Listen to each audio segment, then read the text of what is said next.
ចាសូមជម្រាបសួរនិងសូមស្វាគមន៍មកកាន់ Channel ចំណេះដឹងសម្រាប់សុខភាពនៅថ្ងៃនេះ Channel យើងខ្ញុំនឹងធ្វើការរៀបរាប់ជូនអ្នកទាំងអស់គ្នាទាក់ទងជាមួយនឹងគុណសម្បត្តិរបស់ទឹកការ៉ុតដែលល្អចំពោះសុខភាពរបស់យើង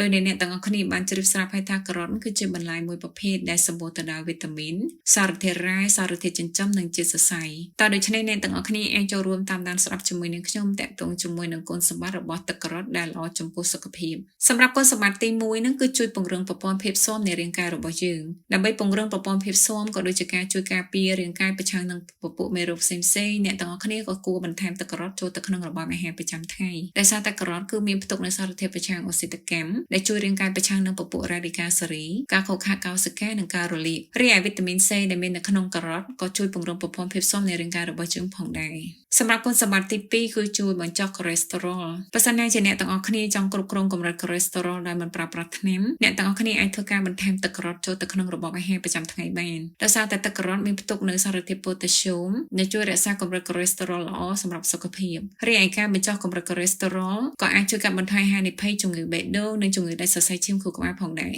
ក៏ប៉ុន្តែនេះមិនមែនន័យថាអ្នកទាំងអស់គ្នាអាចប្រើទឹកការ៉ុតជំនួសថ្នាំដែលគ្រូពេទ្យផ្ដល់ឲ្យនោះទេអ្នកទាំងអស់គ្នាគួរតែជួបពិគ្រោះជាមួយនឹងគ្រូពេទ្យបើសិនណាអ្នកទាំងអស់គ្នាឈប់ប្រើប្រាស់ថ្នាំបញ្ចុះកម្រិតកូលេស្តេរ៉ុលសម្រាប់គុណសម្បត្តិទី3គឺការធ្វើមេតាបូលីសទឹកការ៉ុតមានផ្ទុកនូវកាឡូរីនិងការធ្វើឲ្យឆាប់ឆ្អែតដូច្នេះការទទួលទានទឹកការ៉ុតជំនួសឲ្យទឹកក៏ដូចជាភេសជ្ជៈដែលមានជាតិស្ករផ្សេងៗក៏អាចជួយទៅដល់ការសម្រកទម្ងន់ផងដែរក្រៅពីនេះទឹកការ៉ុតក៏ជួយបង្កើនទឹកប្រមាថដែលជួយជំរុញទៅដល់ការធ្វើមេតាបូលីសរីឯគុណសម្បត្តិទី4គឺជំនួយទៅដល់សុខភាពភ្នែកសម្រាប់គ្នាយើងភាគច្រើនតែងតែនិយាយថាការ៉ុតគឺល្អសម្រាប់ភ្នែកសម្រាប់គុណសម្បត្តិទី4គឺជួយទៅដល់សុខភាពភ្នែក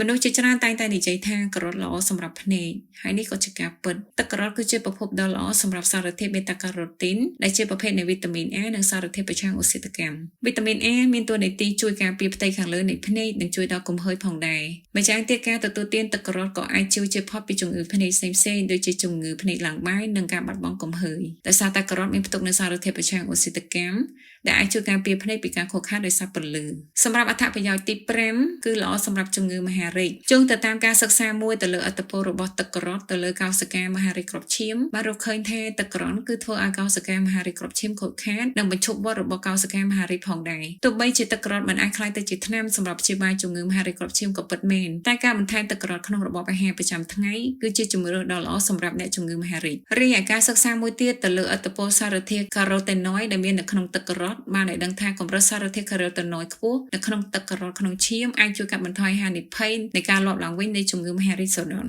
សម្រាប់អត្ថប្រយោជន៍ទី6ចុងក្រោយគឺជំនួយទៅដល់សុខភាពស្បែកបើសិនណាជាយើងធ្លាប់មានបញ្ហាស្បែកដូចជាឡើងកន្ទួលក្រហមការទទួលទានទឹកការ៉ុតគឺជួយដល់ស្បែកដោយសារទឹកការ៉ុតមានផ្ទុកនូវវីតាមីន C ដែលអាចជួយដល់ស្បែកពីការរបួសលឿននិងសារធាតុបេតាការ៉ូទីននៅក្នុងទឹកការ៉ុតក៏អាចជួយកាត់បន្ថយការរលាកនៃស្បែកផងដែរហើយសម្រាប់អត្ថបទនេះផងដែរ Channel យើងខ្ញុំដកស្រង់ចេញពីគេហទំព័រក្នុងស្រុក Hello គ្រូពេទ្យសូមអរគុណអ្នកទាំងអស់គ្នាដែលតែងតែតាមដានក៏ដូចជាគាំទ្រនៅ Channel ចំណេះដឹងសម្រាប់សុខភាពជាថ្មីម្ដងទៀតនាងខ្ញុំសូមអភ័យទោសផងដែររាល់ពាក្យពេចន៍មិនច្បាស់ក៏ដូចជាកំហុសនៃការឡើងដោយអចេតនានៅត្រង់ចំណុចណាមួយចាសសូមអរគុណ